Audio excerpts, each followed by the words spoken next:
It never feels like you've sort of tried to make life easy for yourself. You really are. There's such an element of craft, and I think that's why everyone's been so excited about your work. I mean, like a friend of mine always jokes to us that we always make some kind of back-breaking nightmare process for ourselves, like every season, just to kind of torture ourselves, or we try and make things harder. It's just kind of felt right recently to do something that is very kind of anti-digital and kind of anti-digital print, and kind of back to things being touched by people and made by people, and kind of having that feeling how things used to be. People often talk about how London Fashion Week is very collaborative, and I feel like you're really at the centre of that. You know, you work with so many different people, even Helen Lawrence, who's just doing Fashionese, she's done your knits, you've worked with Christopher Shannon before. Do you like that environment of sort of using lots of different people's skills? It's a big conversation. I've always had this weird obsession with like community feeling, which sounds really naff, but like it's more like I love to work with people, and I think you should always have like inspiring and people that you kind of love to work with, because I think that's like the best thing about doing this, is because you kind of get to work with your friends, and every day you have a laugh, and every day is enjoyable because you're surrounded by those people. Where does that love of community come from, do you think? I don't know. I've kind of always been a bit obsessed with that idea of like groups and cults and subcultures and like groupings of people. So maybe it comes from that, I don't know. But it's interesting you say it's sort of subcultures and cults, and does that, I feel, correct me if I'm wrong, that comes through in your work, not just in the way you work, but also aesthetically, in the type of work you produce, seems to be a lot to do with, workwear or uniform, or the kind of things that certain people wear, or certain groups wear. I think it's like I'm always obsessed with like the relationship or like the similarities between workwear and religious wear. They're both kind of like, they both have a feeling of like putting people into groups and keeping people as sects, and I think workwear is kind of more, I guess it's clothing for a purpose, and then religious wear is kind of clothing for almost like a not a physical purpose. It's kind of like an imagined purpose kind of feeling. And then also the idea is that like, it almost feels like subculture has kind of been lost a bit, and I don't think that we'll ever have subculture the way we used to, which is something that I'm always interested in. I want to go back and talk about you and your earliest life, because you didn't always want to work in fashion, did you? It's not like you grew up sort of making dresses for dolls or anything like that. What were you inspired by when you were a kid? I guess I always just liked to make things. I was surrounded by people that made things.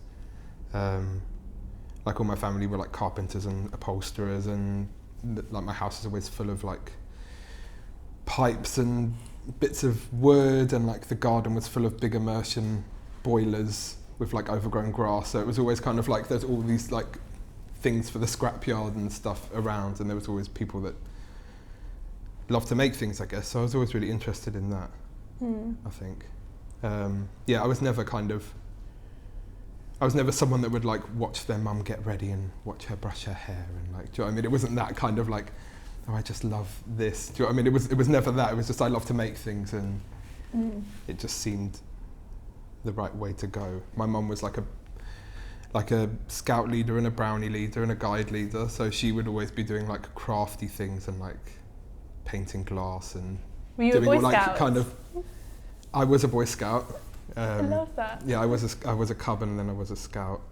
I wasn't a venture scout though. I kind of escaped when it became like when I became a bit too old for it. And were you interested at all in kind of clothing or fashion? Were you ever touched by any of the sort of magazines that came along? Did you think about what you wore? Like the only I was laughing about it yesterday. Like the only magazine that I used to buy was like Kerrang. So it was never like. I was always interested in clothes, but like, I guess just not in a kind of like following fashion through seasons and that kind of way. I think I was more interested in like clothes that I had around me, or things that I thought were cool or like good. But it wasn't like I wasn't reading Vogue and following things in that way. Do you think that's influenced how you work? Because you're not really a seasonal designer, to me. No.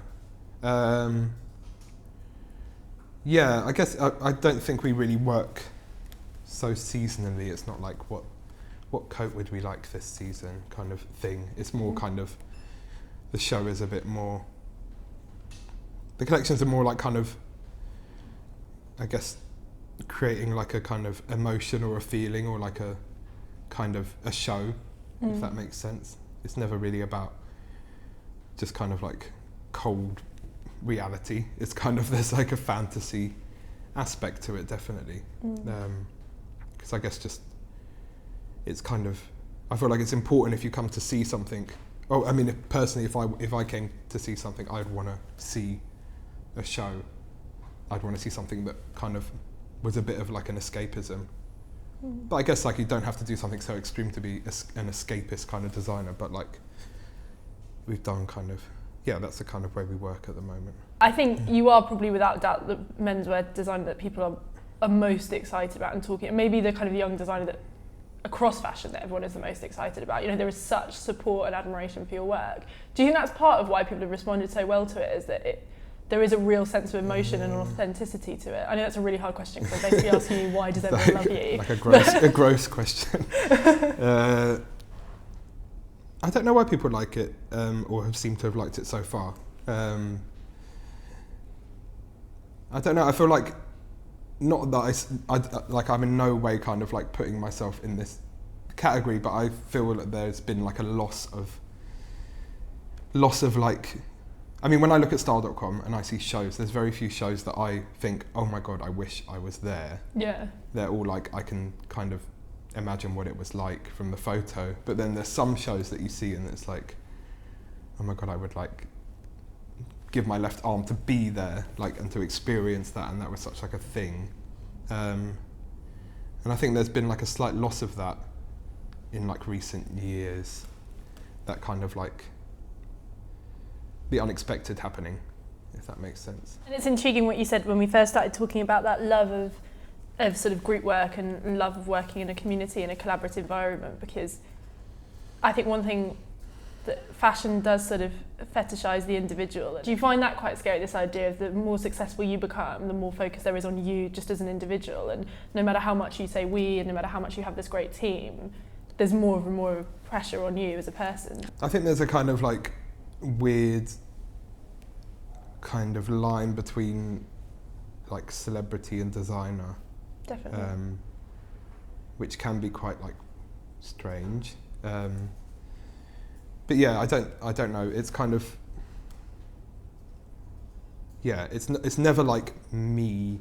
I don't want it to be like me and like this is me dressed up as what I make, and like, not that there's anything wrong with that, but I've never wanted to. I just want to like make things. You don't want to be and famous. Then like, I don't want to be famous for being me. I just want to do stuff that kind of exists and people look at or be inspired by or like appreciate.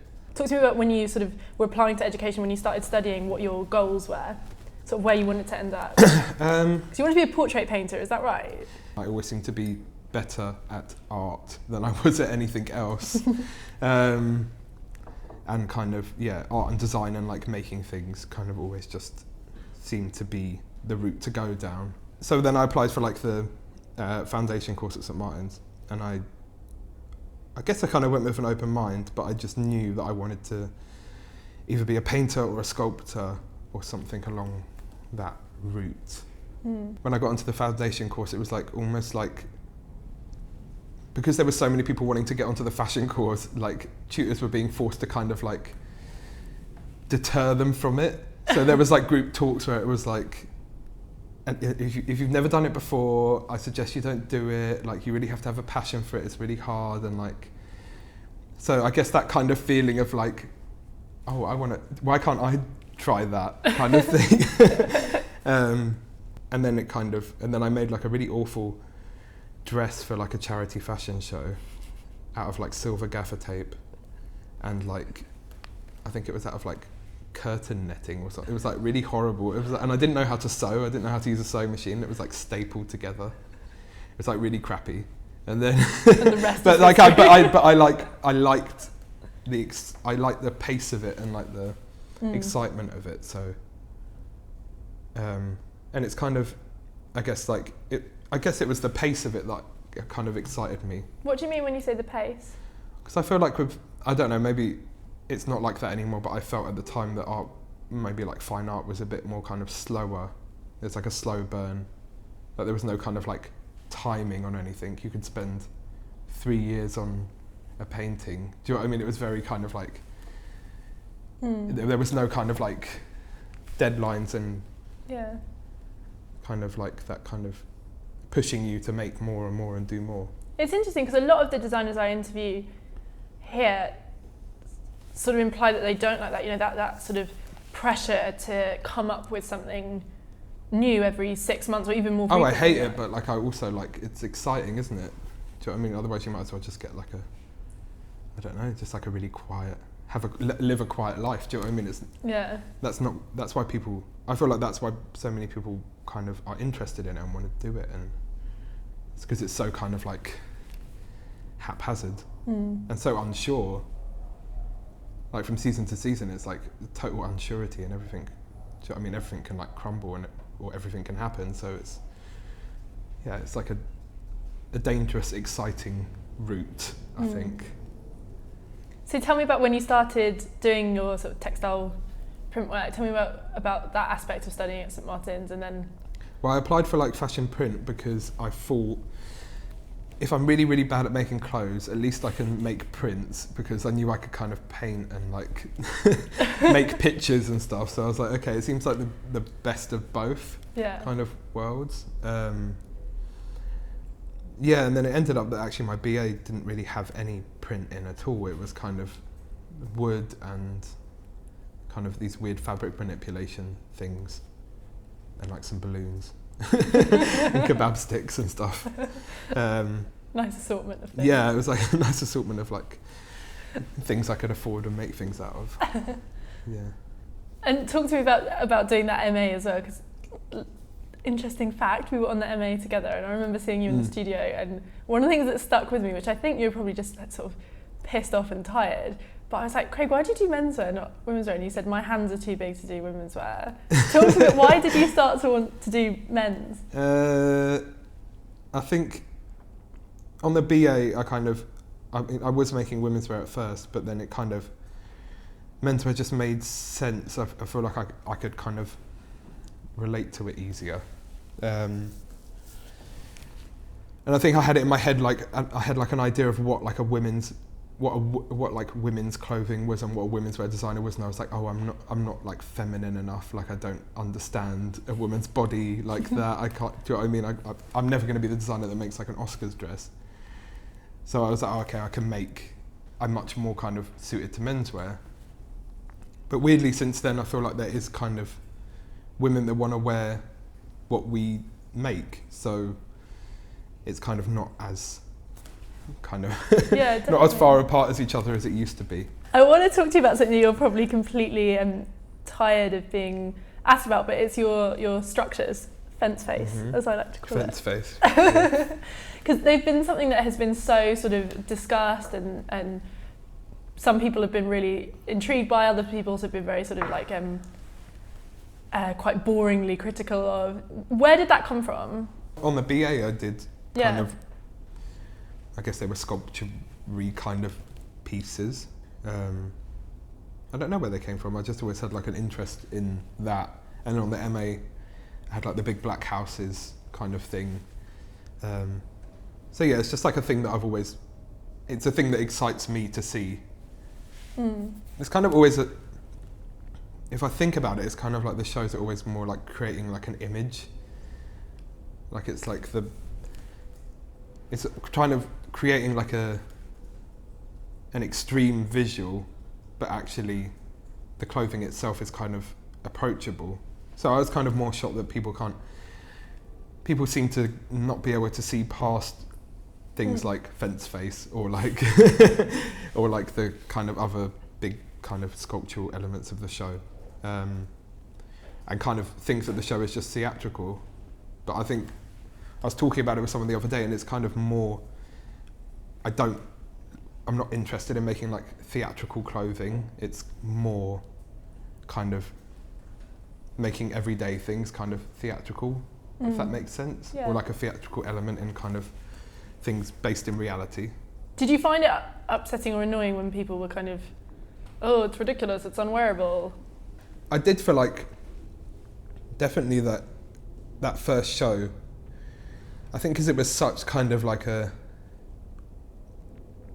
that first show was kind of such a kind of push when, do you know what I mean, you have no money, you've just got a studio, like, you don't know what you're doing. It was just so kind of like intense, the build up to it, and then afterwards it was kind of a bit kind of treated as a bit of a joke, I guess. So yeah, it was not upsetting, but kind of a bit like, oh God, like, this isn't for me, I should just like, I should do something else. The positive from that show is that it split opinions and it made people, it challenged people, I think, which I didn't think it would. We weren't like, oh, let's challenge people with making this fence thing. It was kind of like, we just thought that was quite beautiful to look at, and it fitted with everything that we thought was right for the show. And then people reacted so extremely to it, so it was a kind of weird, it was definitely like a weird feeling, but then afterwards people kind of made me see that it was really good to split opinion, I think. I'm intrigued by something you said kind of in the context of this, when you said, you know, like, if you don't challenge people, like, why have your own label? In my maybe like simple brain, it's like there's two extremes. There's like designers that are like fulfilling a purpose. Do you know what I mean? So like when they teach you design at school, and it's like, okay, so what purpose is your design fulfilling? Do you know what I mean? It's kind of like almost giving people what they need or what they want. And then there's like an in-between, and then there's people kind of giving people what they didn't know they want, or what they didn't know they wanted to see. So, and then there's like a whole spectrum in between that. And I think the best is to be right in the middle, but like you kind of, I feel like it balances like in and out for a lot of people. And I think for me as well.